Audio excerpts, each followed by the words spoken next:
Almost always in Hollywood, whenever a movie has great success and it becomes a franchise, later on in life, Hollywood is like, you know what? Let's capitalize off the great success of that back when. And let's just shit all over the franchise completely. Yes, I'm looking at you, 2010, Nightmare on Elm Street. You make me sick.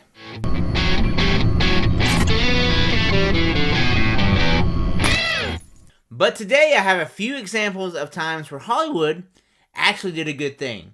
I have a list of 3 that I've compiled of reboots or remakes that we really didn't know we needed until we got them. And then we're like, holy shit, how do we live without these? First up on the list, and definitely the most simple to talk about today, is the 2005 reboot, remake, whatever you want to call it, of The Longest Yard starring Adam Sandler. We're receiving word now that the driver is former Pittsburgh quarterback Paul Crewe. Well, I hope they like this.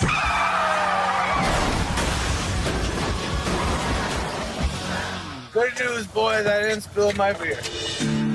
Paul, Wrecking Crew. I've called in quite a few favors to get you here.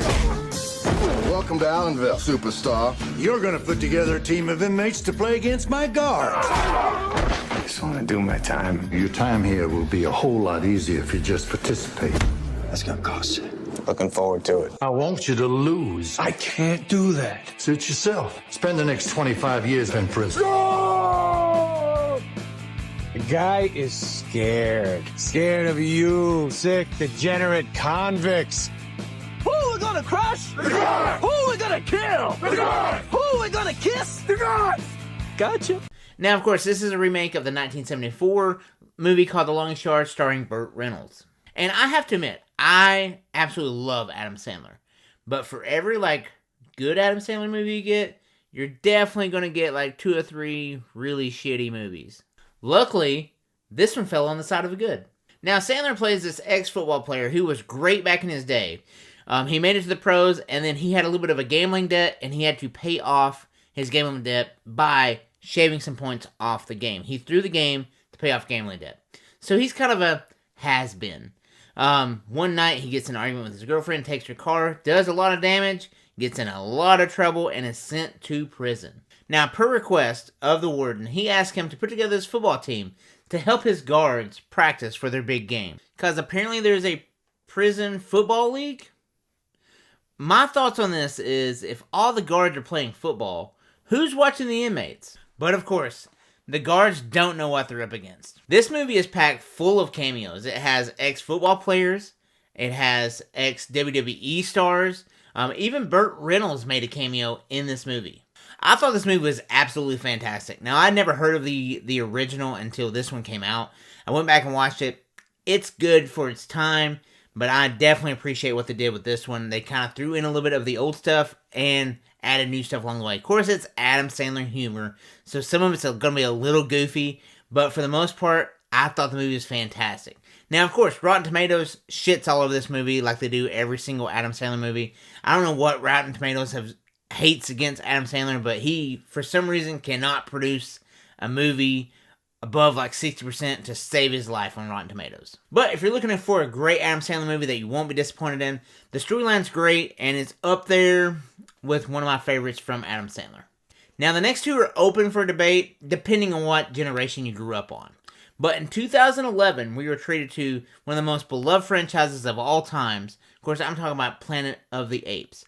And no, I'm not talking about you, 2001, Mark Wahlberg, Tim Burton, Planet of the Apes. You can get the hell out of here.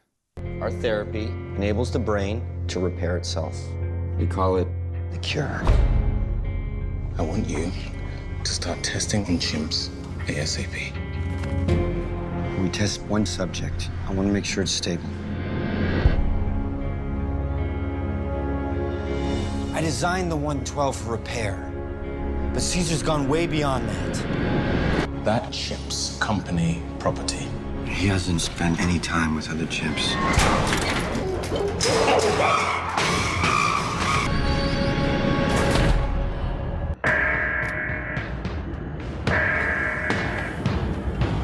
They are contaminated. Put those apes down. You have no idea what you're dealing with.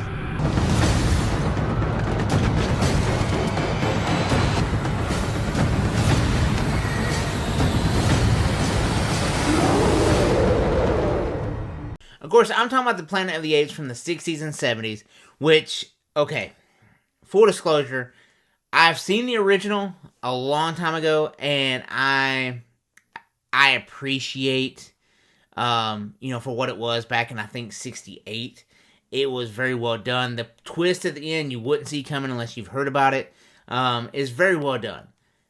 Now, the other ones are a little hard to get through. They're a little difficult to sit through and watch. It was very, boring to sit through those.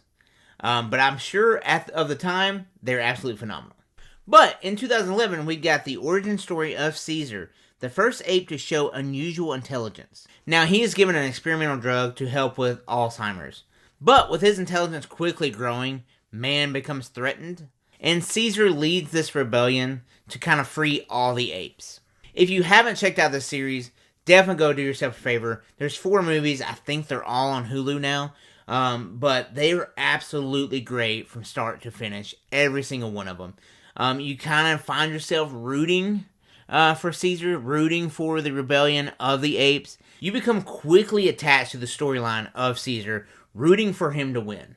And also, too, you realize that some humans are really shitty people. Last up on the list, and certainly not the least, George Miller writing and directing, Tom Hardy starring. Of course, I'm talking about Mad Max Fury Road.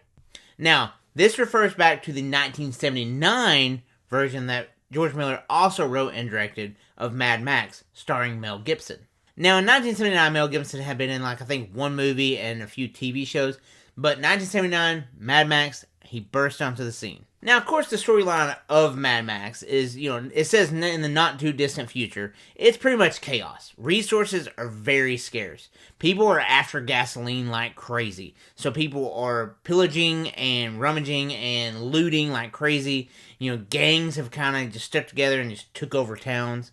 But Mel Gibson, being the highway cop, is set out to stop this biker gang. Now, this biker gang killed his best friend Goose, along with his wife and son. So, Mel Gibson, Mad Max, is out for revenge. For me, Mad Max, for the time, it's just okay. When I remember watching this over and over as a kid, was Mad Max 2, The Road Warrior. That's where it really ramped up for me. I love the whole entire movie of The Road Warrior. I just love all, the desert scene, the apocalyptic, the chase scenes, everything like that. Now, Beyond Thunderdome, yeah, Tina Turner's in it. She does a great part. It's forgettable.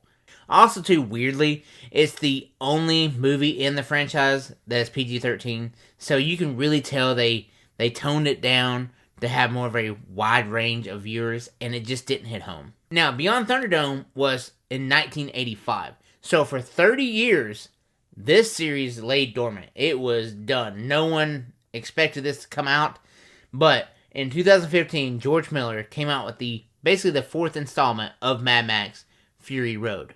Now, visually, stunning. Also, too, very, very subtle that I didn't really think about as well is how do you tell a story with not a lot of dialogue? Mad Max Fury Road. George Miller really perfected the art of storytelling without actually speaking. Of course, there is dialogue through the movie, but not a lot. George Miller wanted this story to be told, and so that way people could watch it in other countries and not even have to turn on subtitles. Kind of a fun fact that Hugh Case Burns, who played Toe Cutter in the original Mad Max, actually returns for Fury Road to play the Immortan Joe on Fury Road, which is kind of cool. To kind of put it in perspective, the original budget for Mad Max was $350,000. The budget for Fury Road was $150 million. But that was just 3 examples of times that we didn't know we needed reboots, but so glad we did. Drop me a comment down below, guys, which one of these is your favorite reboot or remake. Drop me a comment down below which movies you think I should put on the list next time. Of course, I plan on doing more and more of these series. But let me know down in the comments, guys, what you thought. If you wouldn't mind, go give me a follow over on Instagram. I have it right here on the screen below. If you have a TV show or movie suggestion you'd like for me to check out, I'll be glad to do that for you.